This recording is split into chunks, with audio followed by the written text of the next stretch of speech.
Camille Ashworth Vane wore a diamond on her finger as big as a warning, and owned a voice that could freeze a warm room solid. So when the waitress spilled a single drop of wine near her sleeve, the fiancé of the most dangerous man in Chicago decided to make the girl into a lesson. In flawless, ice-cold Parisian French, certain a busboy's daughter couldn't possibly follow a word of it, Camille smiled at the whole table of silk and gold and said, "Look at the creature they fished out of the sewer to wait on us. Something even the garbage forgot to haul away." The table roared with laughter, and Della Rourke, 27, with a burn scar running the length of her left forearm and her late father's handwritten dictionary tucked into her apron, went utterly still. She'd already been fired that night. Her little brother's hospital deposit was due at the end of the week and she couldn't cover it. She had nothing left to lose, and that, as it turned out, was the most dangerous thing a woman could ever carry into a room like that. She raised her tired gray eyes, corrected Camille's grammar in that same razor-sharp French, then stripped the woman's character bare in the fast, biting street Italian of the Naples docks, and finished with an old Russian proverb, soft as a knife sliding home, gold on the outside, rotten wood within. The room fell as silent as a breath held too long. And at the head of the table, Rafael Castellanos, the man who ruled half the city's shadows and hadn't so much as glanced up from his phone all evening, finally lifted his dark eyes to the woman nobody was ever supposed to notice. If you love slow burn stories where the overlooked one finally finds her voice, tap that like button right now. Share this with someone who needs to hear it tonight, and subscribe so you don't miss what happens next. Now let's go back to where it all began. 6 hours before she brought a room full of powerful people to silence.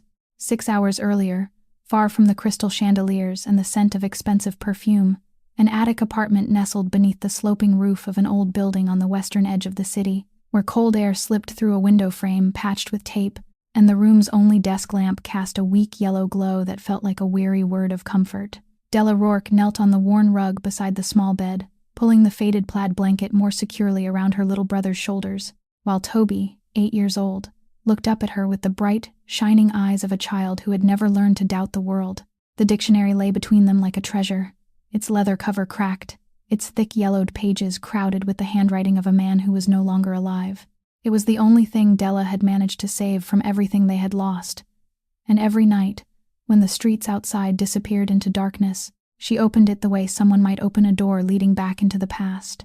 "Read me the page with the fox, Della," Toby whispered, his voice slightly hoarse, and she knew exactly which one he meant. The page where their father had carefully written a French proverb about the fox and the grapes, adding a note in his slanting handwriting along the margin that what we cannot reach, we often claim is sour. Della turned to that page, her finger brushing across the faded ink, and as she read, their father's voice seemed to rise again within every syllable, warm and unhurried, the same voice that had once soothed her to sleep in cold rented rooms across Marseille, Napoli, and St. Petersburg, places where her childhood had passed among towers of books and the sounds of foreign languages that had slowly become familiar. Toby loved it most when she translated a sentence into all 3 languages, letting him hear the same thought dressed in 3 different garments of sound, and he would giggle and say that Russian sounded like stones rolling down a hill, while Italian sounded like someone arguing over love. Della would laugh with him, and in that moment, the poor apartment, with a basin catching water beneath the leaking ceiling and a pair of torn shoes drying beside the heater, suddenly became the warmest place in the world. She reached for the small inhaler resting on the bedside table, the one Toby always needed close by each night, and gently reminded him to use it before going to sleep, her voice calm, as though it were merely another tender part of their routine, and not the quiet reminder of a fear that never truly left her. Toby obediently did as she asked, then burrowed deeper beneath the blanket, his eyelids already beginning to droop. "Della," he murmured. "Did Dad ever write words that nobody could read?" Della went still. She knew what he meant. Near the final pages of the dictionary, hidden among the ordinary notes, there were several strange lines their father had written in symbols that resembled no language she knew. Russian letters mixed with slashes and brief numerical codes, almost like a puzzle. When she was little, she had asked him about them, and he had only smiled, stroked her hair, and told her they were a secret game meant only for the 2 of them, that one day, when she was old enough, she would solve it on her own, and she had believed it was simply the kind of thing a loving father invented to make lonely evenings feel less empty. "It was Dad's game," she answered softly, her voice as gentle as a lullaby. "One day, I'll be able to read it to you." At that moment, She had no idea that those meaningless lines would one day become the most dangerous thing she had ever touched. Toby smiled, satisfied with her promise, and drifted into sleep, his breathing gradually becoming steady, his small face relaxing in the yellow light. Della remained there for a long time, watching him sleep, one hand still resting lightly on the dictionary as though, through it, she were holding the hands of both her father and her mother. She thought of her Russian mother, with wheat-colored hair and sorrowful lullabies, and of her father, with his stubborn belief that people would stop hurting one another if only they were willing to understand each other's words. She thought about where that belief had led them, and her throat tightened. But she wouldn't allow herself to cry. Not tonight. Not when so many things were still waiting for her beyond those walls. She bent down and kissed her brother's forehead, wrapping the promise inside her heart the way one might shield a candle from the wind, then rose quietly and pulled her thin coat around her shoulders. The clock on the wall told her it was time to leave for work, and somewhere else in the city, inside a ballroom she couldn't yet begin to imagine. Fate had already arranged the board and was waiting for her to step into the game.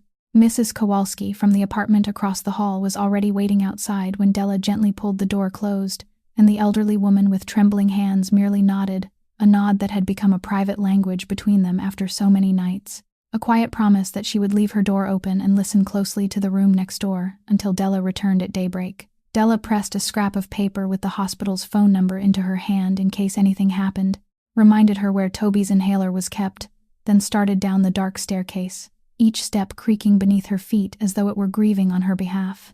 Outside, the Chicago night wind sliced through her thin coat as though it weren't there at all, and she lowered her head and hurried toward the train station, both hands buried deep in her pockets, where the dictionary still rested, its familiar weight pressing against her side like a reminder of who she was and everything she had sacrificed to reach this place. There was a bitter irony she had learned to swallow long ago, that a person who could read and write fluently in French, Italian, Russian, and English, a person who had once translated complicated letters for her father in rented attic rooms across Europe, couldn't find a respectable job as a translator in this city, simply because she didn't have a single diploma to prove what she knew. Every company whose door she knocked on was equally polite and equally cold. They asked where she had studied, which school she had graduated from, whether she held any certifications, and when she explained that she had learned from her father, learned through their travels, learned by living among those languages, they only gave her the carefully practiced smile reserved for rejection and said they were very sorry, but they needed paperwork, they needed credentials, they needed something bearing an official seal that she would never possess. The examinations required to earn certification cost money and took time, two luxuries she couldn't afford, because her time belonged to Toby and her money belonged to the bills that never stopped arriving. So in the end she chose to work the night shift waiting tables at a restaurant, not because the work was worthy of her abilities, but because it placed cash directly into her hand and left her daylight hours free to take her brother to his appointments, to sit beside his bed, and to be the sister she had once promised herself she would become. She thought of the money hanging over her head like a blade, the deposit the hospital needed before the end of the week to hold Toby's place for the new round of treatment, a figure that made her heart sink every time she added it up in her mind, because even if she combined every dollar of wages, every tip, and every loose coin hidden in the tin box on top of the cabinet, she would still be short, so terribly short that the road ahead seemed completely sealed off. She had calculated everything, had cut their expenses down to the bone, had skipped more meals than she would ever dare admit, yet the numbers kept returning the same merciless answer, and she knew that if she couldn't find the money before the end of the week, that treatment slot would be lost, and she couldn't bring herself to think about what might come after that. Lost in those dark calculations, she nearly walked past the man curled up against the wall near the entrance to the station, a familiar figure wrapped in an old, torn blanket, someone she saw every night on her way to work and had come to recognize so well that he seemed almost like part of the street itself. Della stopped. In her coat pocket was a sandwich she had carefully packed that afternoon, the only food she had set aside for herself during the long night ahead, and her empty stomach was already twisting with hunger. She stood there for a moment, a brief moment of struggle between her own hunger and the exhausted eyes of the man looking up at her. Then she bent down, placed the sandwich in his calloused hand, and gently closed his fingers around it as though she were afraid of breaking something fragile. "It's terribly cold tonight. Please keep yourself warm," she said softly, and the man looked at her with a speechless, astonished gratitude. the gaze of someone who hadn't been treated like a human being in a very long time. She didn't believe she had done anything noble. She had only done what her father surely would have done, what her own heart wouldn't allow her to ignore, even though she herself was barely keeping her balance at the edge of an abyss.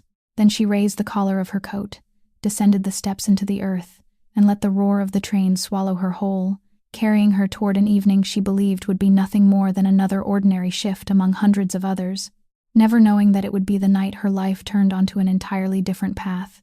The train stopped at a transfer station, and when the doors slid open, a strange current of air drifted inside, carrying the scorched smell of something burning at some late-night restaurant above ground, and that alone, that single accidental breath of faint smoke, was enough to wrench Della out of the present and send her falling straight back into the night she had spent all the years since trying to forget, yet had never been able to escape.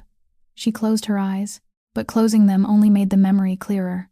That winter night when she wasn't yet 23, when her family had just moved into the aging apartment her father said they would occupy only temporarily, and she remembered how strange he had seemed throughout the week before it happened, more restless than usual, often standing beside the window and staring down at the street for long stretches of time, startling whenever someone knocked at the door, clutching the leather briefcase filled with papers as though it contained something more precious than his own life.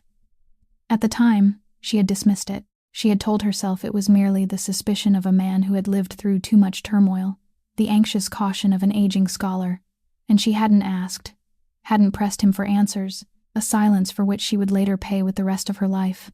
Toby was only a tiny boy then, and by some mercy, a mercy so profound that every time Della thought of it afterward she had to press a hand against her chest to keep herself from breaking apart. He had been sent downstairs to stay with the kind-hearted neighbor, while Della and her parents finished unpacking the cardboard boxes, so when everything happened, he was somewhere safe, sleeping soundly in another person's arms, unaware that his entire world was about to collapse.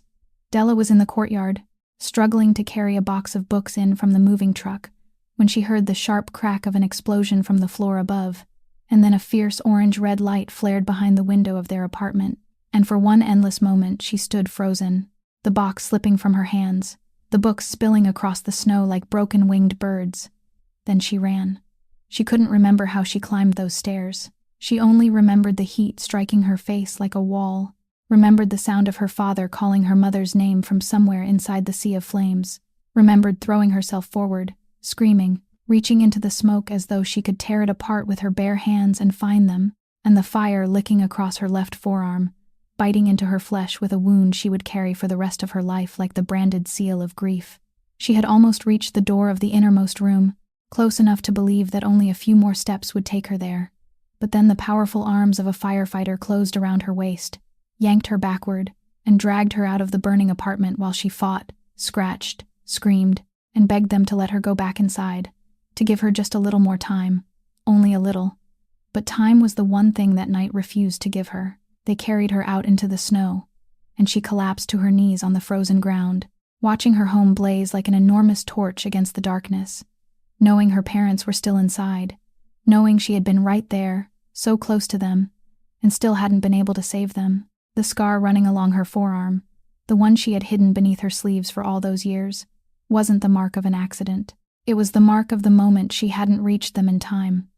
Permanent proof carved into her skin that she had tried, that she had run into the fire, and that she had still failed.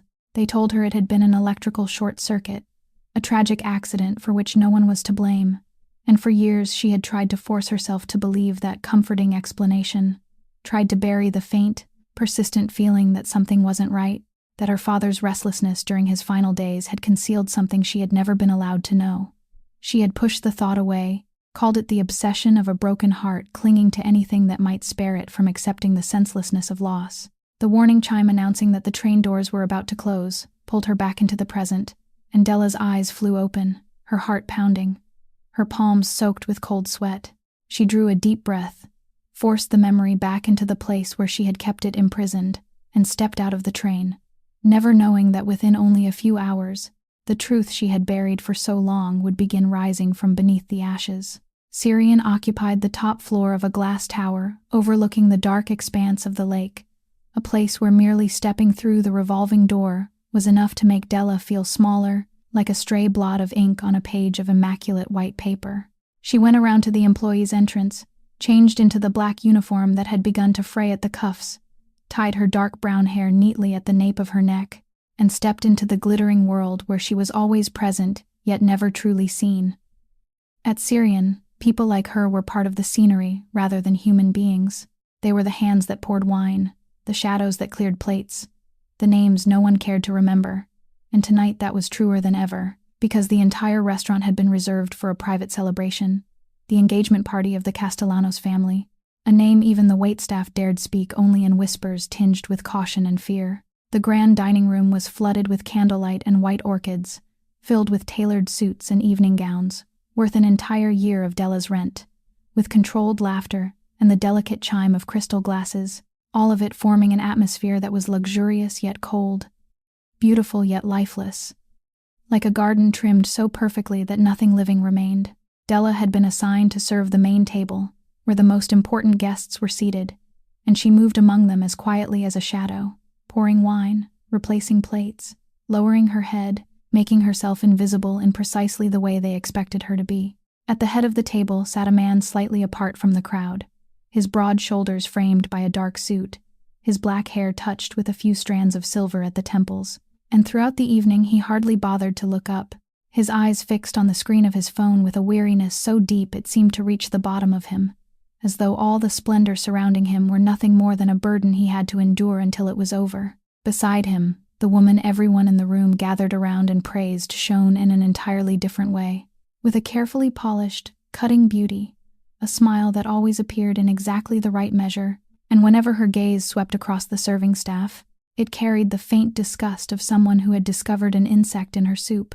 Della had worked enough parties like this to recognize that kind of person from the very first glance, and she had been careful, had kept her distance, had done everything properly, but people like that didn't need her to make a mistake before punishing her.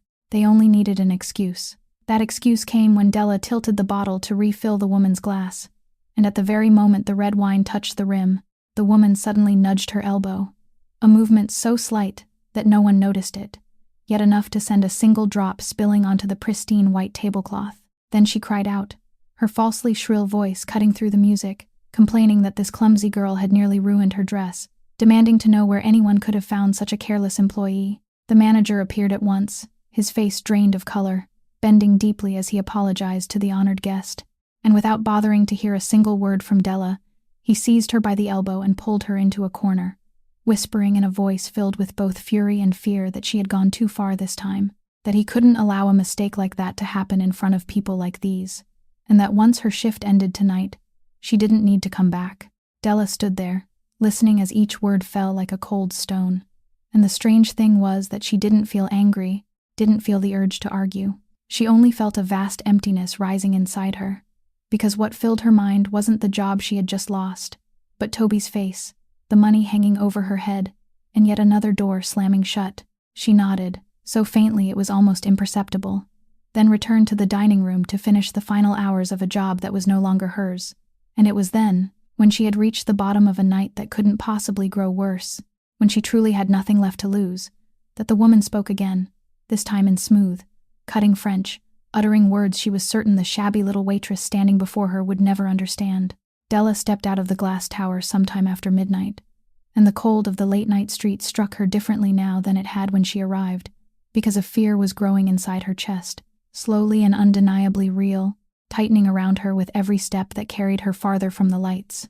What had she done? The question spun through her mind, not as some vague accusation against herself, but as a cold calculation of what was about to come, because she understood exactly whom she had just challenged. The woman she had humiliated before an entire room filled with powerful people wasn't merely a difficult guest. She was the future bride of the Castellanos family. A woman about to enter the ranks of those whose names made the entire city hold its breath, and someone like her would never forgive a person who had made her lose face so publicly. Della wasn't afraid for her dignity. In the eyes of people like them, she had no dignity left to protect. She was afraid for things far more tangible, things with names and ages. She had just lost her job, the serving position she had clung to like a plank in a raging current, and now that plank had been torn from her hands, leaving her struggling in open water. Without that job, there would be no cash at the end of each shift, no tips hastily tucked into the pocket of her apron, No small but steady lifeline that both she and Toby depended on to survive from one day to the next. And the money hanging over her head, the hospital deposit due before the end of the week to hold her brother's place for treatment, had now gone from difficult to nearly impossible, because she hadn't been able to gather enough even while she still had the job, much less now. She stopped beside a street lamp and leaned against the freezing metal pole, and for the first time that night, she allowed herself to feel the full weight of everything that had happened. What could a woman like Camille Ashworth Vane do to someone as invisible as her? She could make a single phone call and have the name Della Rourke placed on the blacklist of every respectable restaurant in the city, ensuring that no one would ever dare hire her again. She could do far worse, the kinds of things that families like the Castellanos were known to do to anyone who stood in their way, things Della didn't dare let her imagination follow any further. And if something happened to her, what would become of Toby, that 8-year-old boy with fragile lungs and a smile that trusted the whole world? The thought made her knees threaten to give way. She had no one else. No father, no mother, no relative close enough to take in a sick child. Only herself, standing alone between him and a world ready to swallow the weak. For one reckless moment, she had allowed years of buried pride to erupt in a handful of sentences, and now she had to face the cost of that moment, a price that perhaps wouldn't be paid by her, but by her brother. Tears gathered at the corners of her eyes, but she blinked hard and forced them back, because crying was another luxury she couldn't afford. She pulled the dictionary from her pocket and pressed it against her chest the way someone might hold a prayer, wondering what her father would say to her now. The man who had taught her that language was a sword, but had never taught her what to do when the blade turned and cut into her own flesh. She drew a trembling breath, pushed herself away from the street lamp, and continued toward the train station, each step heavy with the knowledge that no matter how the night ended, when the sun rose tomorrow, she would still have to find a way out of the wreckage she had just created, and she had no idea where that way would come from. Morning came to Della through a haze somewhere between waking and sleep, because she had barely closed her eyes all night, lying in the darkness and listening to the steady rhythm of Toby's breathing while she waited for dawn with a vague fear that it would bring something terrible with it. She rose early, warmed a glass of milk for him, and prepared the little boy for school with a calmness she forced onto her face, using every last bit of strength she had left, and only after Toby had disappeared through the classroom door under Mrs. Kowalski's watchful care did she allow her shoulders to sag. She had planned to begin searching for work that very morning, to knock on the door of any place still hiring, to do anything that might bring in enough money before the end of the week, but the moment she stepped out of the building, that fragile plan vanished. A gleaming black car was parked directly in front of her crumbling apartment house, long, low, and motionless like a predator waiting to strike, the kind of car she had never once seen on this street in all her life, so out of place that several passers-by turned their heads to stare. Della stopped on the front steps, and in that instant she knew, with the kind of instinct that sent cold crawling down her spine, that the car had come for her. The rear door opened, and a man stepped out, tall and slender in a perfectly tailored gray suit, his hair neatly combed, his face composed and utterly without emotion, the kind of composure that unsettled a person far more than open aggression ever could. He appeared to be in his mid-40s, every movement slow and precise, and when he spoke, his voice was so politely gentle that it almost sounded kind, the kind of gentleness carefully honed to conceal something sharp beneath it. "Miss Rourke," he said, not as a question, but as confirmation, as though he had known exactly who she was long before she appeared. "My name is Silvio Bianchi. Someone wishes to meet with you. The car is waiting." Della felt her heart hammering high in her throat, but she kept her face still and refused to let her voice tremble. "I don't know anyone who travels in a car like this," she replied, "and I don't make a habit of getting into vehicles with strangers." Silvio smiled, a fleeting expression that never reached his eyes. "I understand your caution, and I respect it," he said, "but I'm afraid this isn't exactly an invitation you're free to decline. The man who wishes to see you isn't accustomed to waiting, and believe me, Miss Rourke, it would be wise for you to hear what he has to say, for your own sake, and for the sake of those you care about." He delivered the final words softly, almost warmly, but they dropped into Della's heart like a block of ice, because she immediately understood the meaning hidden beneath them, the deliberate way he referred to those she cared about without needing to say who they were. It was a threat wrapped in beautiful layers of courtesy, and she knew that the very thing she had feared throughout the night had finally found her. She thought about running, but where could she go, and what would she leave behind? She thought about screaming for help, but who on this street would dare stand against a car like that? She thought about Toby sitting in his classroom only a few blocks away, and she understood that she didn't truly have a choice, that the world she had accidentally provoked the night before had now come all the way to her front door, and the only way to protect what she loved was to enter that world with her head held high, rather than allow herself to be dragged into it by fear. She drew a deep breath, pulled the collar of her coat higher, and descended the steps. "If I go," she said, her voice so steady that it surprised even her, "then I'll get into the car on my own. No one needs to pull me inside, and I need to be home before my brother gets out of school." Silvio inclined his head, a gesture that seemed partly approving and partly assessing, then opened the car door wider for her. "You're an interesting woman, Miss Rourke," he said quietly. "I'm beginning to understand why he wants to meet you so badly." Della stepped into the shadowed interior of the car, where the scent of expensive leather and a heavy silence closed around her, and when the door shut with a soft but final click, she knew that the door leading back to her old life had also closed behind her, and that she was being carried towards something she couldn't yet begin to imagine.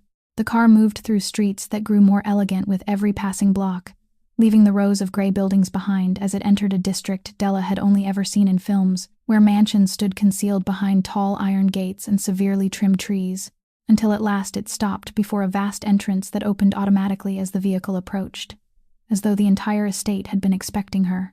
The Castellanos mansion rose at the end of a gravel drive, an imposing structure of gray stone, majestic and cold, beautiful in a way that made a person feel small rather than welcome. Silvio led her through immense marble hallways where every footstep echoed and ancient portraits watched her from the walls with the eyes of people who had been dead for generations, and as they walked, Della began to notice something she hadn't recognized at first: the silence. This was a house filled with people. She could sense them in the figures glimpsed at the far ends of corridors, in the men dressed in dark clothing standing guard at the corners, in the servants moving past without a sound. Yet all of them carried a certain tension, a hidden wariness, as though everyone were listening for something no one dared speak aloud. When they passed a room where several men were talking quietly, Silvio offered only a brief greeting and mentioned a name Della didn't recognize, saying that the man would no longer be attending lunch that day, and she saw the entire group fall silent at once, their eyes darting toward one another as a sudden stiffness crossed their faces, before they quickly nodded and dispersed. No one asked why. No one said another word. The name had been released into the room, and the room had closed around it like water sealing itself over a sinking stone. And although Della didn't understand what had happened, she could still feel the weight of that moment pressing against her skin. She understood, with the instincts of someone who had grown up among dangerous places, that in this house no one needed to raise his voice to decide another person's fate, that a name spoken softly between two casual greetings could carry the meaning of a sentence, and that the man who ruled this place held a kind of power that was neither displayed nor questioned, a power so absolute that a single nod was enough. The thought made her shiver, but at the same time, something else began to reveal itself in her mind. She realized that the atmosphere of suspicion surrounding this place wasn't directed only outward, but inward as well. That the people here weren't merely wary of the world beyond these walls, but of one another, and every glance carried a silent question about who stood with whom, who could be trusted, and who couldn't. This was a house where loyalty was purchased through fear and could be sold at any moment, a place where the man in power was surrounded by countless people willing to bow their heads, yet not a single person he could truly turn his back on without fearing a knife between his shoulders. And in that moment, before she had even met the man who had summoned her, Della began to understand something dimly, that perhaps in the middle of an empire crowded with soldiers and advisors, he was searching for something so rare that none of the wealth in this house could buy it. Someone who didn't belong to his world, someone who didn't fear him enough to lie and didn't need him enough to flatter. Silvio stopped before a heavy oak door at the end of the hallway, placed his hand on the brass handle, then turned to look at her with an unreadable expression. "He's waiting for you inside," he said quietly. "A sincere word of advice, Miss Rourke. Tell him the truth. He can forgive many things, but lying isn't one of them." Then he pushed the door open. The room beyond was an immense library paneled in dark wood, with towering bookshelves stretching from floor to ceiling, and at the far end, seated behind a massive wooden desk, the man from the previous night's party was waiting for her. The phone screen was gone, and so was the weariness that had covered his face like a layer of dust. Now, when he looked up at her, those dark eyes were so cold and alert that Della felt stripped bare by a single glance. Rafael Castellanos rose, tall and composed, and motioned for her to take the chair across from him. And once she was seated, he wasted no time on greetings but immediately placed a thick stack of papers on the desk between them, photocopied letters filled with dense lines of writing that made Della's heart tighten with curiosity from the very first glance. "You can read this, can't you, Miss Rourke?" he said in a low, quiet voice, not as a request, but almost as a challenge. Della lowered her gaze to the pages, and what she saw made her forget both her fear and her caution for a moment. It appeared to be a meaningless tangle, Russian script woven together with the dockside slang of Naples she had once heard in hoarse voices along the wharves of her childhood, mixed with abbreviations used in maritime shipping, all of it braided into a private language that an ordinary person would dismiss as nonsense. But Della wasn't ordinary, and as her eyes moved across the lines, one part of her mind had already begun working automatically, untangling the confusion, separating the layers of language, and identifying patterns. "These are exchanges of correspondence," she said softly, almost to herself.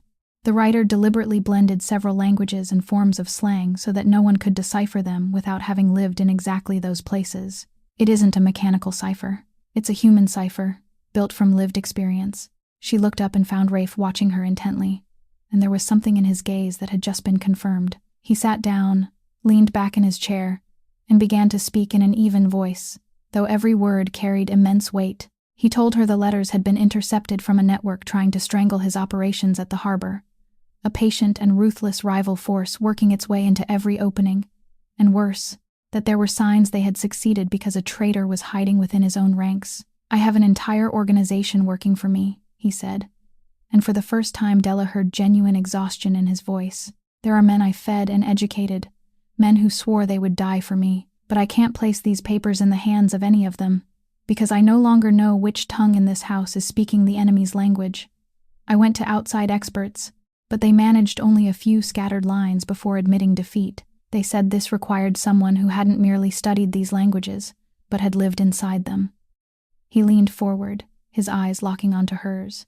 "Then last night, at my own dinner table, a waitress suddenly brought my fiancé to her knees, using the exact 3 languages I needed." Della felt her blood turn cold. "You investigated me," she said, "and it wasn't a question." "All night," Rafe admitted without hesitation. "I know your name is Della Rourke, and that you're 27 years old. I know your father was a professor of linguistics, a man who took you across Europe and died with your mother in a fire many years ago. I know you're raising a sick younger brother, working 3 jobs to survive, and that you owe nothing to anyone in my world." He paused. "Your record is clean. You have no connection to my enemies, and that is precisely what I need." Della sat in silence, feeling completely exposed, yet also realizing that everything he had uncovered was only the outer shell of her life, the part anyone could find if they searched hard enough, while the deeper layers remained hidden in darkness, even from a man as powerful as he was. "So you summoned me," she said slowly, "to translate the letters you don't trust anyone else enough to handle." Rafe nodded. "I need an outsider. More than that, I need someone who hates me." He caught the flash of surprise on her face, and one corner of his mouth lifted without becoming a smile. "A person who admires me will conceal parts of the truth to please me. A person who fears me will say what I want to hear. But someone like you, someone who looks at me and this entire world with contempt she doesn't bother to hide, will tell me exactly what is written on the page, no matter how ugly it may be. That is something I can't buy from anyone loyal to me." He placed one hand on the stack of papers. "You'll work here, inside this mansion. These letters aren't to leave this room, and you won't copy or carry anything outside. In return, I'll pay you enough to make every financial problem in your life disappear." Della looked at him, her heart pounding, and understood that the door she had just walked through would never allow her to return to the person she had once been. Enough to make every financial problem in her life disappear. The words hung in the air between them like forbidden fruit, and every part of Della wanted to lunge forward and seize it, because it was exactly what she had begged fate for through so many sleepless nights. The only doorway out from beneath the deadline hanging over the end of the week, Toby's breath, his future. Yet precisely because she wanted it so desperately, because it touched the weakest place inside her, something stubborn rose in response. A warning voice telling her that if she entered this agreement like a starving person snatching up a piece of bread thrown at her feet, then she would forever remain beneath this man in his eyes. treated as something purchased, rather than as a human being. She had spent her entire life being invisible, being the shadow people ordered around and then forgot, and something deep within her said that if this truly was the moment her life changed direction, she wouldn't enter it on her knees. So instead of nodding, she straightened her back, lifted her chin, and looked directly into Rafe's dark eyes. "You need me," she said, her voice calm to the point of coldness. "More than I need your money." She saw one of his eyebrows rise slightly, and she continued before he could interrupt. "You just admitted that your entire empire doesn't have a single person capable of reading those pages. You tried experts, and they failed. You can't trust anyone inside your own house. That means that right now, in this entire city, I may be the only person who can open the lock that is choking your business. So let's speak as equals, not as an employer and a hired servant." The room fell silent. Della could hear her own heart beating, and she half expected an explosion of anger, half expected Silvio to walk in and drag her away. But Rafe didn't become angry. He only studied her for a long moment, his gaze slow and searching. And then, unexpectedly, one corner of his mouth curved into something close to amusement. "Do you know," he said quietly, "that the last person who dared speak to me in that tone no longer sits at my dinner table?" It was a threat, and they both knew it, but Della didn't blink. "Then perhaps you've grown too accustomed to being surrounded by people who are too frightened to tell you the truth," she replied. "And from what you just told me, that is exactly why you're in trouble, isn't it?" A long silence followed, and then Rafe let out a low, brief laugh, the sound of a man who hadn't been genuinely surprised by anything in a very long time. "Very well," he said, leaning back. "You want to be treated as an equal. Then tell me your terms." Della drew a breath and began, stating each condition as though she had spent her whole life preparing for this moment. She would work in this room, exactly as he required, and she agreed to that. But she would be treated as a professional, not a servant. No one would stand behind her watching as though she were a thief. She would keep her own hours so she could return home to her brother each day and wouldn't be held there like a prisoner. And as for the payment, she wouldn't accept the entire sum either before or after the work. She wanted half paid immediately when she began, so she could take care of urgent matters that couldn't wait, and the other half when the work was finished, so he would know she intended to see it through rather than abandon it, and so she would know she hadn't been bought outright. Rafe listened without interrupting, and when she finished, he remained silent for a moment, as though weighing every word. "Half before, half after," he repeated. "You don't trust me to pay." "It wasn't a question. I don't trust anyone in your world," Della answered plainly. "Just as you don't trust anyone in your world. Perhaps that is the only thing we have in common." This time Rafe truly smiled, a fleeting but genuine smile, and for that brief moment his cold features softened, revealing a glimpse of something almost human. "Miss Rourke," he said, "you are the strangest person who has ever sat in that chair. I summoned someone to translate letters, and instead I found a woman willing to bargain with me inside my own home when she has nothing in her hands but pride." He rose and extended his hand across the desk. "Very well. I accept every one of your conditions, half before, half after, your own hours, and the respect you demand."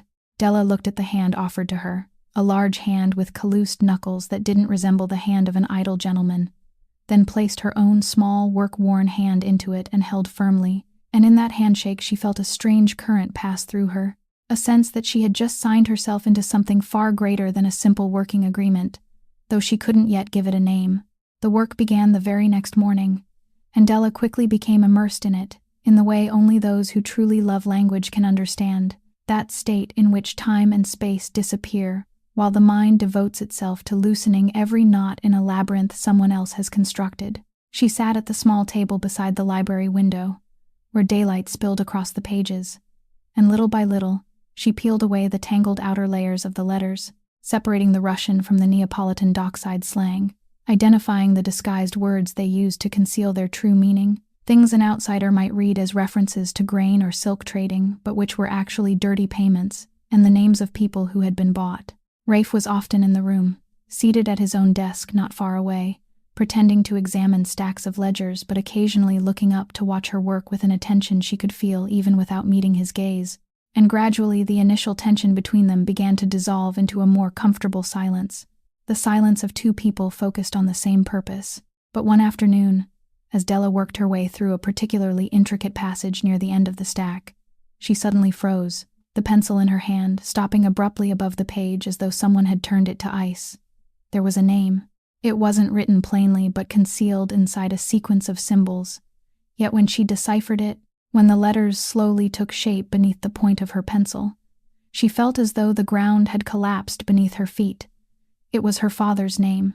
It lay there among the words of a criminal network, mentioned as a man who had translated documents for them many years earlier, spoken of in the tone people used when recalling a former associate. Della sat motionless, her heart pounding inside her chest. And for a moment she told herself that she had read it incorrectly, that it was merely a cruel coincidence of names, because her father had been a scholar, a gentle man who believed that language could help people understand one another, not someone who hired out his talents to smuggling organizations. But then her eyes dropped to the following line, where a strange sequence of symbols appeared, something she had initially mistaken for just another part of the code, and a chill traveled down her spine as she realized that she had seen those exact symbols before. She had seen them thousands of times. They filled the final pages of her father's dictionary. Those mysterious lines she had spent her entire childhood believing were part of a secret game he had invented to entertain the two children, the same game Toby had mentioned only the night before, the game she had promised that one day she would solve for him. Della's hand trembled as she pulled the dictionary from her pocket, hurriedly turned to the final pages, placed them beside the letter, and compared them. They matched. The same system of symbols, the same way of mixing Russian letters with short markings, the same hand, the same mind, had created them both. Her father hadn't merely understood this private language. He had been one of the people who used it. The entire room seemed to spin around her, and the memories she had buried for so long suddenly rose to the surface, arranging themselves into a new and terrifying shape. Her father's unusual restlessness during his final days, the way he had clutched the leather briefcase filled with papers, the way he had stood beside the window and stared down at the street as though he were waiting for something. The endless journeys across Europe that she had assumed as a child were simply part of a professor's teaching career. Could there have been another man hidden behind the image of the scholarly father she had worshipped all her life? A man she had never truly known? Could her entire childhood, and the beautiful faith she had carried like a flame through so many years of darkness, have been built upon a lie? Nausea rose inside Della, along with a slow, seeping sense of betrayal that seemed to come directly from the pages in her hands. And in that moment she nearly called out to Rafe, nearly told him everything she had just discovered, because that was what an honest translator was supposed to do. But she stopped herself. She pressed her lips tightly together and forced her breathing to become steady, because amid the panic, the coldest and most rational part of her, the part forged through years of surviving by the precision of words, issued a warning. She hadn't finished deciphering the passage. She had uncovered only the name and the surface connection, but she didn't yet know the context, didn't know what her father had done with these people, whether he had acted willingly or under coercion, whether he had been an accomplice or a pawn, or perhaps something entirely different that she hadn't yet imagined. Reaching a hurried conclusion now, whether to protect herself or to be honest with Rafe, would be the gravest mistake someone in her profession could make, because a translation that misunderstood a single shade of meaning could turn a victim into a criminal. She wouldn't allow fear and love to lead her into passing a false judgment on her dead father. She needed to keep reading. She needed to decipher every remaining line, needed to uncover the entire truth before she said anything at all, even if that truth shattered her heart. So Della quietly closed the dictionary, returned it to her pocket, drew a deep breath to conceal the turmoil raging inside her, then lowered her head over the page and continued working, carrying a new and crushing secret that she knew she would have to bear alone until she understood what it truly meant.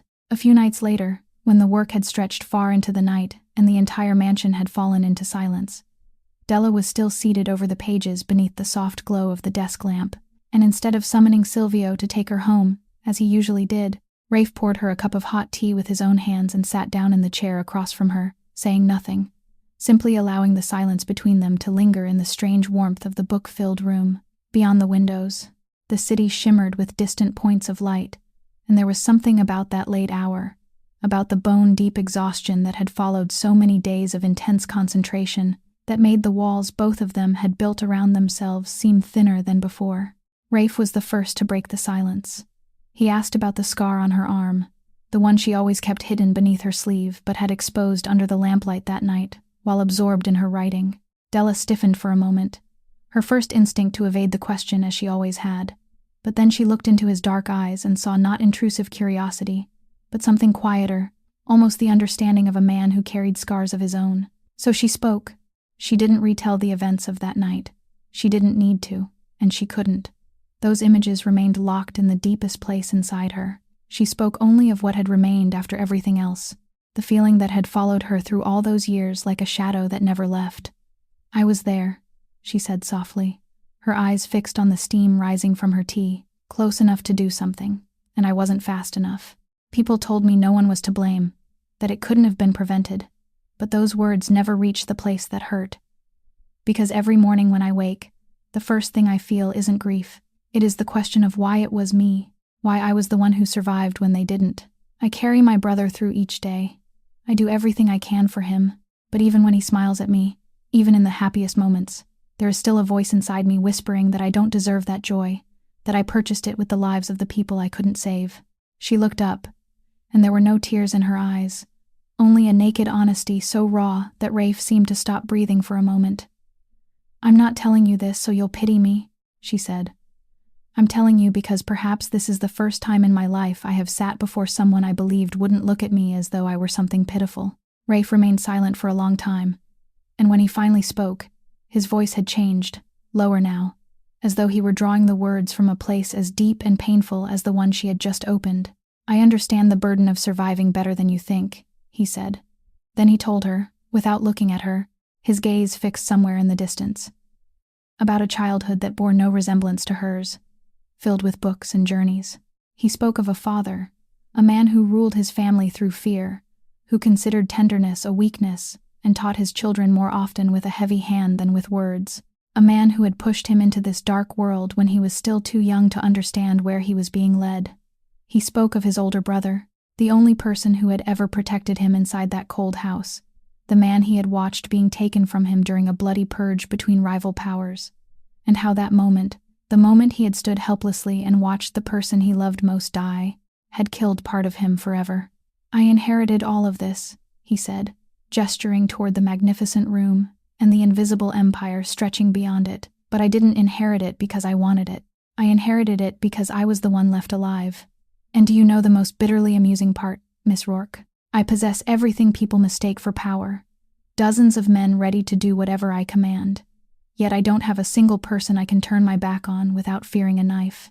There are secrets in my work known only to the few people closest to me, people I have trusted for years, and yet it is from that very small circle that my enemies have learned things no one outside it should ever have known." He stopped, and in the dim light, Della saw on his cold face a loneliness so profound that her heart tightened. "Then perhaps we are both survivors," she said softly, "carrying the dead with us and wondering why we are still here." Rafe looked at her, and in that moment, between two people divided by an entire chasm of different worlds, an invisible thread formed, fragile yet enduring, the bond of two hearts that understood what it meant to carry scars and still be forced to keep walking. Neither of them said another word, but both knew that something had changed, and that they would never look at one another as they had in the beginning again. The call came late the following afternoon, while Della was still at the mansion, bent over the pages, and Mrs. Kowalski's trembling voice on the other end told her that Toby seemed more tired than usual that day, that the boy needed to be taken to a doctor, and those few words were enough to make Della's entire world contract into a single point. She sprang to her feet, the page slipping from her hand, and all the composure she had worked so hard to maintain before this man vanished in an instant, revealing a terrified sister whose little brother was everything she had left in the world. She stammered an apology, said that she had to leave immediately, that she would return and make up the hours, her hand already reaching for her coat, and she didn't notice that Rafe had risen with her, that he was watching her with an unfamiliar expression on his face. "Your brother," he said, and it wasn't a question. Della could only nod, her throat too tight for words, and what happened next left her stunned. Rafe didn't call Silvio or issue an order to anyone. He picked up the keys himself, put on his coat, and told her to follow him to the car, his voice allowing no argument, yet carrying none of the force of a command, only the calm certainty of a man who intended to help bear the weight. On the way to the hospital, while Della sat beside him, with her hands clasped tightly together, he took out his phone and called someone, speaking briefly and decisively. And when they arrived, a doctor was already waiting for them at the entrance. a specialist Della knew someone like her might have waited months to see. Now standing there after a single phone call, Toby was taken inside and treated with the greatest care, surrounded by the gentle hands of nurses and soft words of reassurance, while Della was told to wait in the hallway as they examined him. She lowered herself onto the hard chair beneath the hospital's white lights, and this time she no longer tried to appear strong. She buried her face in her hands, her entire body trembling with the fear she had held back throughout the drive. Then she felt someone sit down beside her. Rafe, the man who ruled half the city's darkness, the man whose single nod could make another person disappear, was now sitting on a rigid plastic chair in a hospital corridor, saying nothing, urging nothing, not glancing at his phone, simply remaining there, a silent and steady presence beside her in the moment of her greatest weakness. Della lifted her head and looked at him, and she realized that this was something he himself probably wasn't accustomed to doing, simply sitting beside another person when he couldn't command the situation to improve, couldn't use power or money to force fear to disappear, and could only wait like any other ordinary human being. "You don't have to stay," she said softly, her voice hoarse. "I know," he replied, his eyes still fixed straight ahead. "But I'm staying." And he did stay, through all those endless hours while the hands of the clock crept forward and the hospital corridor gradually emptied. He didn't say much, but from time to time he brought her a cup of hot coffee from the machine at the far end of the hallway. And now and then, he said something calm to pull her back from the spiral of dark thoughts.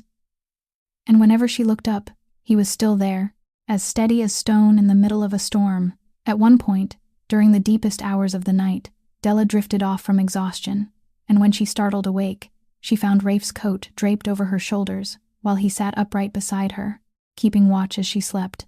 Then at last, when the sky beyond the windows began to turn the silvery gray of dawn, the doctor emerged with a reassuring smile and told them that Toby was stable, that the boy only needed rest and further observation, that the worst had passed and he would soon recover. Della broke into tears, unable to hide them this time, tears of relief streaming down her face, and she was taken in to see him. Toby lay there, small against the white hospital bed, the color already returning to his face. And when he saw his sister, he gave her that trusting smile that seemed to believe in the whole world. Then his eyes shifted toward the tall man, standing quietly by the door. "Are you my sister's friend?" Toby asked in a sleepy but cheerful voice. And Rafe, a man who had never known how to answer such a question, hesitated for a moment before stepping closer, and with a tenderness he perhaps hadn't known he still possessed, he said that yes, he was her friend, and that he was very glad Toby was feeling better. Toby smiled brightly and held out his tiny hand, and when Rafe bent down and enclosed it within his large, calloused one, Della saw something break open in his face, the first fracture in the cold fortress he had built around his heart through all those years, and through that fracture, for the first time, she saw the true man hidden inside. In the days as Toby gradually recovered, Della returned to the library with a new determination, because the secret she had carried since discovering her father's name was still there, unresolved and unexplained, and she knew she wouldn't have another peaceful night until she followed the truth all the way to its end. She threw herself into that passage with every skill she possessed, patiently stripping away each layer of disguise, comparing it against the symbols in her father's dictionary, and little by little, like a picture slowly emerging from beneath the dust of time, the real story began to reveal itself, and when it finally appeared in full, Della had to grip the edge of the table to keep her knees from giving way, because what she found wasn't proof of her father's guilt, but something far more devastating to her heart. Those people had once approached her father, exactly as the earlier passage had suggested. They needed someone who could translate and encode their filthy documents, someone fluent in the precise languages they used to conceal their crimes. And with his gifts, her father had been the perfect candidate, but he had refused. The gentle man who believed language existed so people could understand one another, not deceive and destroy one another, had said no. He had turned his back on them even though he understood the price of defying men like that.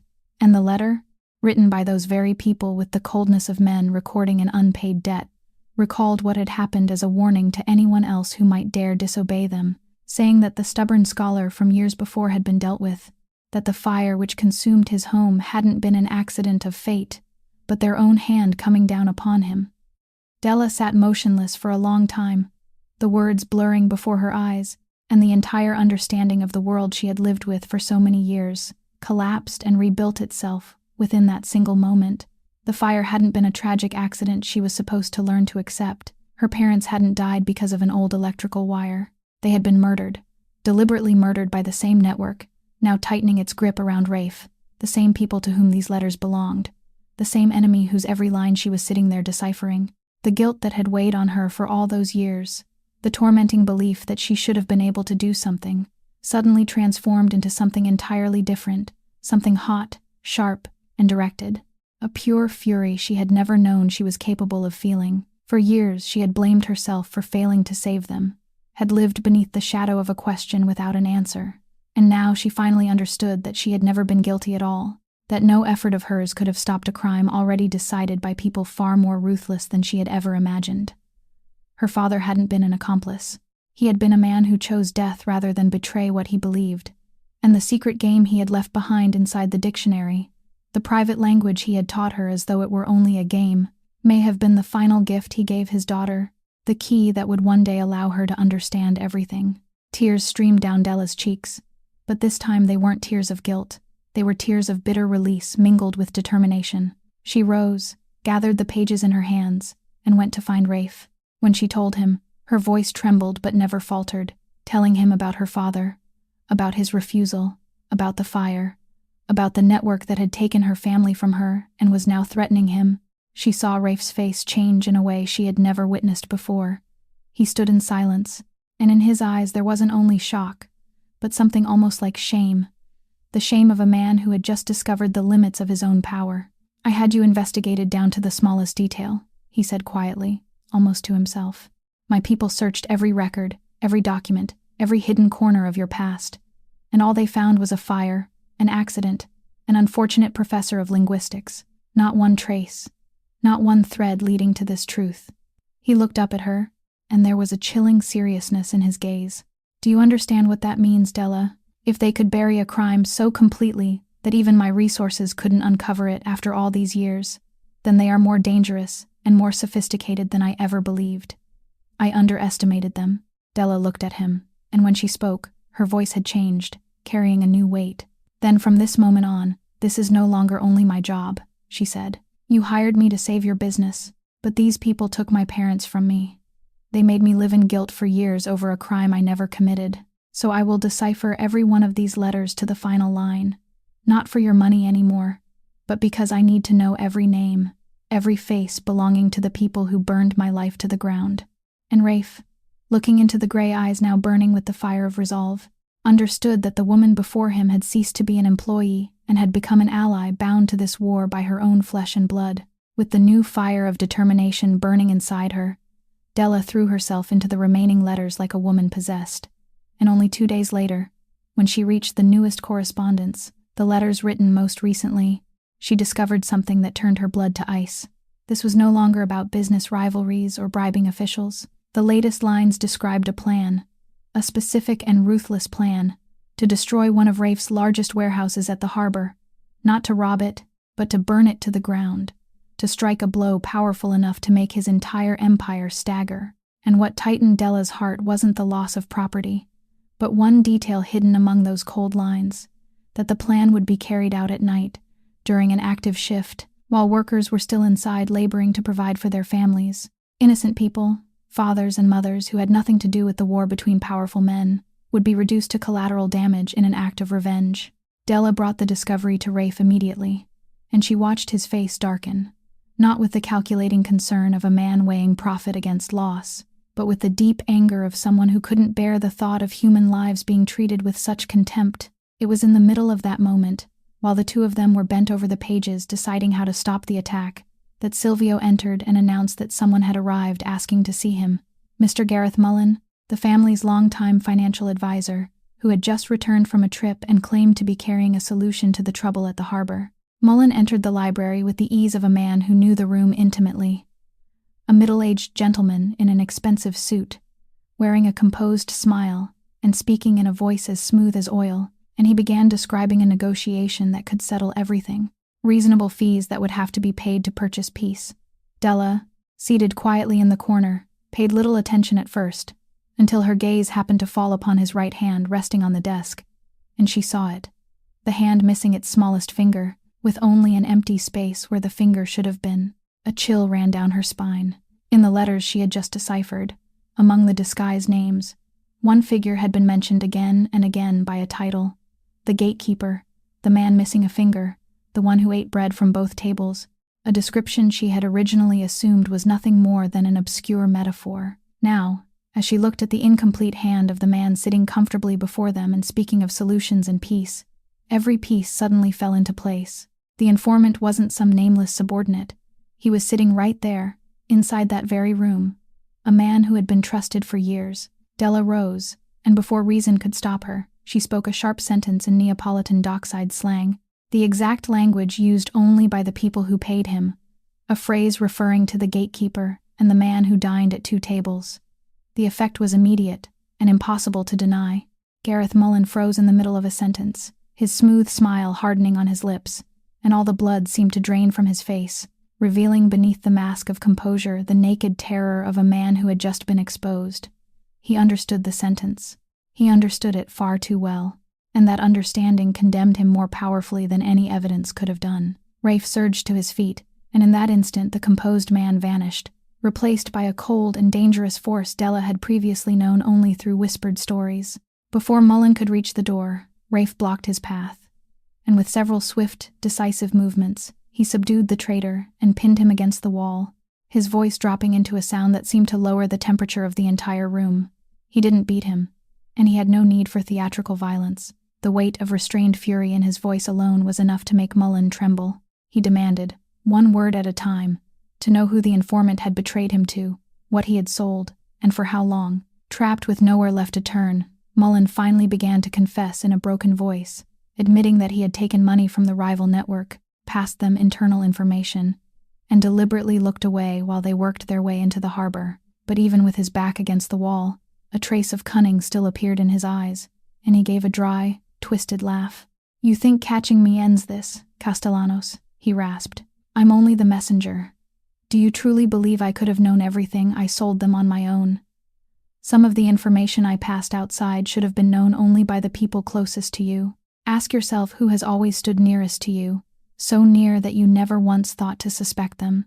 The words were released and remained hanging in the air like poison, and Della saw Rafe go still, saw the shadow of suspicion pass across his face, and in that moment the entire room seemed to sink beneath the weight of a question that had no answer. The shadow of suspicion had barely fallen across Rafe's face when Della stepped forward, and it was she who pulled him back from the psychological trap Mullen had set in the final breath of his betrayal. "Don't let him do this," she said quickly and firmly, her eyes still fixed on the pages in her hands.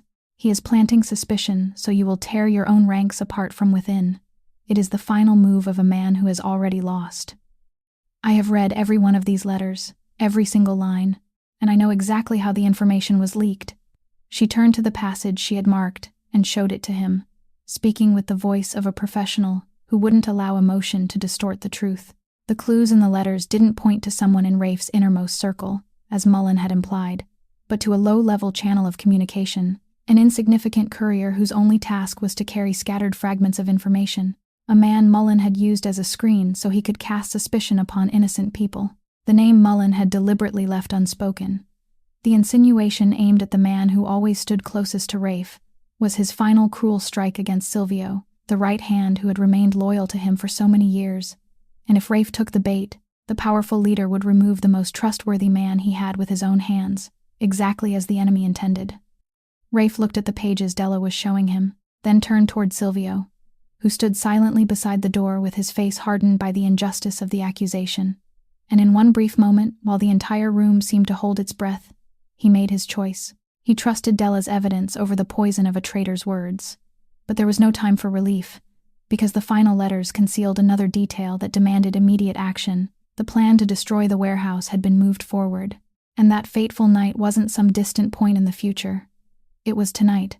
The room erupted into a storm of urgent movement. Instead of unleashing his fury upon Mullen in the way men from his world usually dealt with betrayal, Rafe made a decision that stunned Della. He ordered the man restrained and handed over to the authorities so that he would answer before the law rather than disappear without a trace. "Killing him would be too easy," he said, with cold contempt. "Let him live and face what he has done." Then he turned to the orders that truly mattered, and the first command he gave, before protecting his property or pursuing his enemies, was to evacuate every worker from the warehouse district immediately. Della watched him issue that order and understood that he was doing it because of her, because of everything she had said about innocent lives, because the crack in the cold fortress around his heart had now opened wide enough to let the light of compassion through. They raced toward the harbor through the darkness, and there, among the towering rows of shipping containers and the dim yellow lights, a desperate race against time began. Della didn't remain on the sidelines. She stood beside Rafe, because the letters mentioned signals and coded phrases the saboteurs used to communicate and mark the moment of action, and she was the only person who could understand them. While Rafe's men spread throughout the harbor, moving from one section to another and ushering workers outside, Della listened and watched with intense concentration, translating fragments of intercepted signals over the radios, following them to determine the precise location and timing of the attack, helping Rafe's people understand where to concentrate their efforts and how much time remained. She directed them toward the most dangerous section, the warehouse where the night shift was still working, and during those breathless minutes, group after group of workers was brought safely outside, confused people who had no idea what was happening but were still alive, still able to return home to their families. There were moments when everything seemed about to slip beyond their control, when time was running out and people were still trapped inside, but because of what Della had deciphered, Rafe's men reached the right place at the right moment and pulled the final workers out of danger just before the saboteurs were meant to strike. When the plot was stopped, when the perpetrators were captured before they could unleash disaster, a strange silence settled over the harbor, the silence of catastrophe narrowly avoided. No one had been harmed.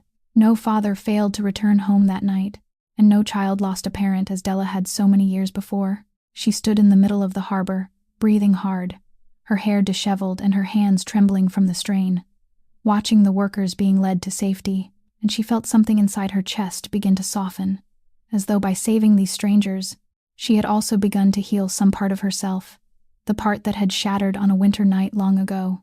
Rafe came to stand beside her, and amid the chaos, the two of them simply looked at one another without speaking, because everything was already contained within their eyes: understanding, gratitude, and something else neither of them yet dared to name.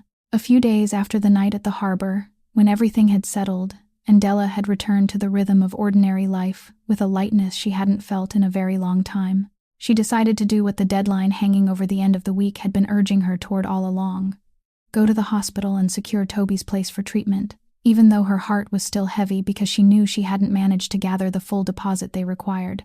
She had planned to use part of the money Rafe had advanced her, to beg the hospital to let her pay the remainder in installments, to do anything necessary to keep that place for her brother. But when she sat down across from the woman at the billing desk and gave her name, the woman typed several keys on the computer, frowned briefly, then looked up at Della with a puzzled expression and told her that according to the records, her deposit had already been paid in full, and not only the deposit, but all of Toby's upcoming treatment expenses had been taken care of as well. Della sat there in stunned silence, certain there had been some mistake, and she asked again and again, but the employee only smiled and assured her that there was no mistake at all.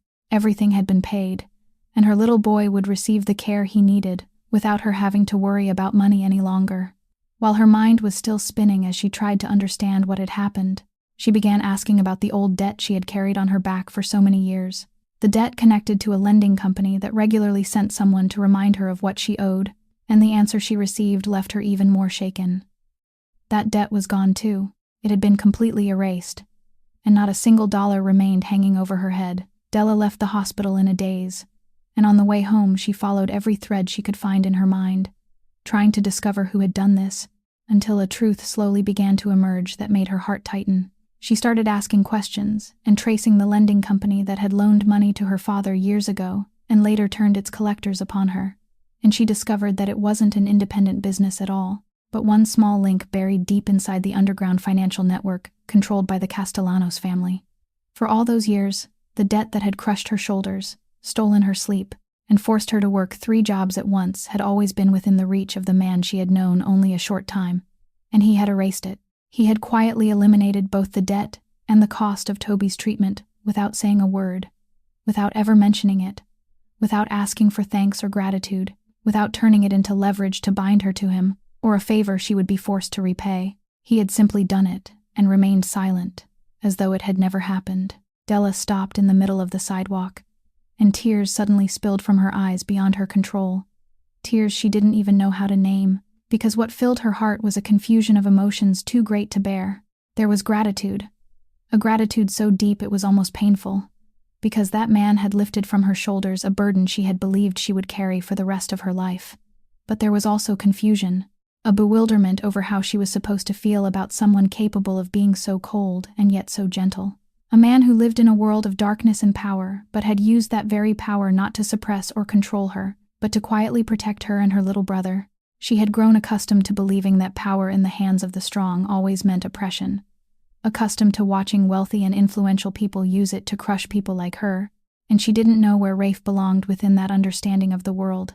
The man who had used the very strength others feared to do the gentlest thing anyone had ever done for her. She thought of the way he had sat beside her all night at the hospital without saying a word, the way he had driven Toby there himself, the way he had ordered the workers saved before protecting his own property, and now this, the silent act she might never have discovered if chance hadn't revealed it. She realized that he didn't give her gifts to purchase her loyalty. He gave in silence because perhaps, for him, that was the only way he knew to express something too great for words to contain. And standing there among the indifferent stream of people passing by, holding her father's dictionary tightly against her chest, Della understood that her heart had traveled far beyond the boundaries she had allowed, that she had begun to care for this man in a way she had never dared admit, and that the truth of it was both sweeter and more frightening than any secret she had ever deciphered. Della returned to the mansion that afternoon with a heart full of unspoken things, words of gratitude she didn't know how to begin expressing, and perhaps something else she had only just dared whisper to herself. But the moment she entered the library, she sensed that something had changed. Rafe stood beside the window with his back to her, and when he turned, his face had returned to the cold, distant expression of the man she had met on the first day. The fortress she had believed she had watched collapse now rebuilt more securely than ever. A thick envelope lay neatly on the desk. "The work is finished," he said in an even voice stripped of all emotion. "You accomplished what no one else could. The letters have been deciphered, the traitor has been exposed, and the plot has been stopped. This is the remainder of the payment I promised, along with an additional reward for everything you did beyond our agreement. I thank you, Miss Rourke. But from this point forward, our paths will go in separate directions." Della stood frozen, feeling as though a bucket of icy water had been poured over her. "I don't understand," she said softly. I thought she couldn't finish, because she didn't know exactly what she had thought, only that it hadn't been this. Rafe wouldn't look directly into her eyes, and when he spoke, his voice carried a hardness he had deliberately forced into place. "What did you think, Della? That a few sleepless nights and several stories from the past could erase the boundary between your world and mine? I have an engagement I am obligated to fulfill, an alliance between families upon which the very survival of this empire depends. You are an exceptional translator, and I am grateful to you for that. But don't mistake gratitude for something greater." Every word fell like the stroke of a knife, cold and precise, and Della felt a sharp pain pierce her chest, the pain of a heart that had only just dared to open and was now being forced shut again. She didn't beg or argue, because the pride that had followed her all her life wouldn't allow it. She only looked at him for one long moment, searching those dark eyes for some trace of the man who had sat beside her through the night at the hospital, the man who had quietly erased the burden she had carried for years. But he had hidden himself too well, and all she could see was a wall. What she couldn't see, what he had buried beneath that cruel coldness, was the truth that only hours earlier he had received terrible news, that although the rival network had been struck hard, its remaining members hadn't been entirely destroyed, and they had discovered her role. They knew that the woman who had translated the letters had become the Castellanos leader's new weakness, and they had placed a price on her life as an act of revenge. He was driving her away not because he didn't want her, but because he knew that as long as she remained beside him, as long as the world believed she was connected to him, both she and Toby would remain targets. The only way he could think of to keep her alive, to prevent that child from being orphaned all over again, was to push her as far away as possible, sever every bond, and convince the entire world that she meant nothing to him. He had chosen to let her hate him rather than allow her to die. And the price of that choice was that he had to stand there, look into the gray eyes he had already fallen in love with, and extinguish the light inside them with his own hands. But Della knew none of this. She only picked up the envelope from the desk, and it felt unbearably heavy in her hand, not because of the money inside, but because of everything it represented, the ending of something she hadn't even had time to name. "Thank you," she said, her voice strangely calm, the calmness of someone who had learned to swallow pain while still far too young, "for everything. Even the things you believe I don't know." She saw him hesitate slightly at those words, but she didn't wait for an answer. She turned and walked out of the library, out of that cold gray stone mansion, and returned home with a decision already forming inside her. She would use the money to begin again. She would take Toby away from the city, away from its shadows and memories, to some peaceful little town, where he could grow beneath the sunlight instead of under the shadow of hidden empires. She would give him the childhood she herself had never known. And yet, as she sat in the attic apartment that night, packing their few belongings into 2 old suitcases, she couldn't shake the strange heaviness pressing against her chest.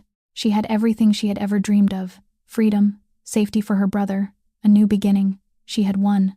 Then why, she wondered as tears quietly fell onto the lid of the suitcase, why did it feel so much like she was walking toward her own execution? The night she left, rain began to fall.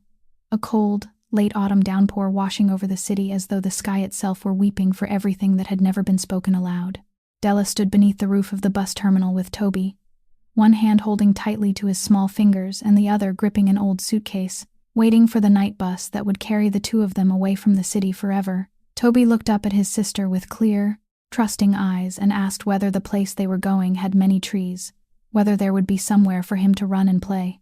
And Della forced a smile onto her face and told him that yes, there would be so many trees, so much sunshine, a beautiful place just for him. But even as she spoke those words, her heart remained heavy with the strange feeling that she was leaving behind something that could never be replaced. Then, through the blurred curtain of rain, she heard tires screech against the wet pavement and saw a familiar car racing toward them before braking sharply in front of the station. The door flew open, and Rafe stepped out into the rain without an umbrella or a coat, allowing the water to pour over him until he was soaked through, and he ran toward her wearing an expression she had never seen before. The cold fortress completely shattered, revealing a man terrified that he had arrived too late. "Don't go," he said, his voice rough and broken, nothing like the cold, measured voice she had heard the last time they spoke. "Please, don't get on that bus." Della stood rooted to the ground, her heart beating wildly as she tried to hold on to the final remnants of her pride. "You made yourself very clear, Mr. Castellanos," she answered, her voice trembling. "Your world, my world. You have an engagement you are obligated to fulfill." Rafe shook his head as rain streamed down his face. "Not anymore," he said. "I ended it. I sat down with the other families, surrendered part of what I own, and accepted that my empire would become weaker in exchange for freedom from that alliance. And I did something else. The remaining members of the network threatened you, and I eliminated them completely, from the roots upward, so there is no one left who can reach you or Toby. You are safe now. Both of you are safe." Della felt the world spinning around her. "They threatened me," she whispered. "Is that why?" "That is why I pushed you away," Rafe interrupted. And now the truth poured out of him like water breaking through a dam. "They knew you were my weakness. They placed a price on your life, and I didn't know any other way to keep you alive except to make the entire world believe that you meant nothing to me. I stood there and said the cruelest things I could, watched myself hurt you, and every word cut into me. I would rather have you hate me and remain alive than love me and be placed in danger. But the danger has passed now, and I can't let you board that bus without telling you the truth." He stepped closer as the rain poured around them. "I have spent my entire life behind walls, Della. I believed the only way to survive was to make certain no one could ever reach me. Then you walked into my life, a waitress with nothing in her hands but pride, and you told me the truth when everyone else only knew how to bow. You made me angry, you confused me, and you brought down every wall I had spent a lifetime building. I don't need a beautiful wife who sits silently beside me as a decoration for my power. I need someone who dares tell me I am wrong when I am wrong. Someone who will scold me in all 3 languages when I am being foolish. I need you." Then he turned toward Toby, who was standing there staring at them with wide eyes, and his voice softened completely. "And I need you too, young man. I don't only want your sister. I want to give you a home. A place where you can grow up in peace, where you can run beneath the sunlight and never have to be afraid of anything. I promise I will protect you as I would protect myself." At that, The final wall inside Della broke apart, and her tears mingled with the rain as they streamed down her cheeks. She looked at the drenched man standing before her, the man who had surrendered part of his empire and even his own security simply to reach this moment. And she understood that this wasn't some beautiful declaration of love. It was something far more real, a truth laid bare with courage. "I have conditions," she said through her tears, and a trembling smile appeared on her lips. "You will have to learn how to pronounce my father's name correctly, and you will have to promise me that this child will never, not even for a single day, grow up in fear the way you did." Rafe let out a broken laugh filled with relief and happiness, then nodded. "I accept every one of your conditions," he said, repeating the exact words he had spoken on that very first day. Then he pulled her into his arms, and in the middle of the pouring rain, with Toby's small hand still clutching the edge of both their coats, they kissed. A kiss salted with tears and rain, the kiss of two survivors who had finally found their way home. That winter passed, and with it, a new chapter began to unfold in the lives of people who had once carried so many scars. Rafe kept his promise, and he began doing something no one in his entire empire had ever dared imagine, slowly bringing everything that belonged to the darkness out into the light. He couldn't erase the past overnight, but piece by piece, he transformed his business into legitimate enterprises, closing the dark doors his father had left behind, and every decision he made was another brick removed from the shadowed wall that had imprisoned him since he was a boy. He proved, even to himself, that no matter how deeply a person has fallen, they can still choose to turn toward the light, that the past isn't a life sentence, but a place from which to begin again. Toby grew stronger with each passing day in their new home, his cheeks becoming rosy, his bright laughter echoing through rooms that had once been cold and silent, while he ran through the sunlit garden exactly as he had been promised. In the evenings, he could often be found curled against his sister or sitting beside the tall man, who had now become part of their family, turning the pages of books once owned by the linguist grandfather he had never met, learning new words in distant languages, allowing the voice and spirit of the man who was gone to continue living through the laughter of a child. And that handwritten dictionary, the one that had followed Della through fire, poverty, loneliness, and guilt, the one that had once become the key to revealing the truth and restoring the honor of a father misunderstood for so many years, now found a place of distinction on the bookshelf of their new home, no longer a relic of loss, but a symbol of reunion and healing. One evening, after Toby had fallen deeply asleep, Rafe sat beside Della beneath the warm light, holding the dictionary in his hands, and slowly, carefully, he spoke her father's name aloud, pronouncing every sound clearly and correctly, exactly as she had taught him. And when he did, Della began to cry, tears born from a peace she had once believed she would never know. Because in that moment, the man who had once ruled half the city's darkness was speaking her father's name with complete respect, restoring to the dead man the honor the world had taken from him, and finally closing the circle that had begun on a distant winter night. The story of Della Rourke, the woman the world had once treated as invisible, the woman who had been looked upon as though she were something dragged from the gutter, became the story of the person who taught the most powerful man a lesson no amount of wealth could buy, that human dignity is never measured by the money in someone's pocket or the class into which they were born, but by the courage to raise their voice when everyone else chooses to remain silent and bow their heads. She reminds us that sometimes the most powerful weapon isn't authority or violence, but knowledge, self-respect, and a heart that still knows how to love even after it has been broken. That kindness planted in adversity will always find its way home, and that no one, no matter how poor or wounded, is ever undeserving of being seen, respected, and loved as a whole human being. If this story touched your heart, and if you believe that every person, no matter how small they may seem, carries a value that can't be measured, please subscribe to our channel, press the like button, and share this video with the people you love so that together we can spread meaningful and heartwarming stories every day. We would truly love to hear your thoughts. So, what do you think about Della's journey, and which moment in the story moved your heart most deeply? Please leave a comment and tell us about the honest feelings within your heart, because every word you share is a precious source of encouragement that helps us continue bringing you stories that touch the soul. Thank you for taking the time to listen until the very final moment. May you and those you love always be blessed with abundant health, lasting joy, and peace in every passing day of your lives. Goodbye, and we'll see you again in the next videos.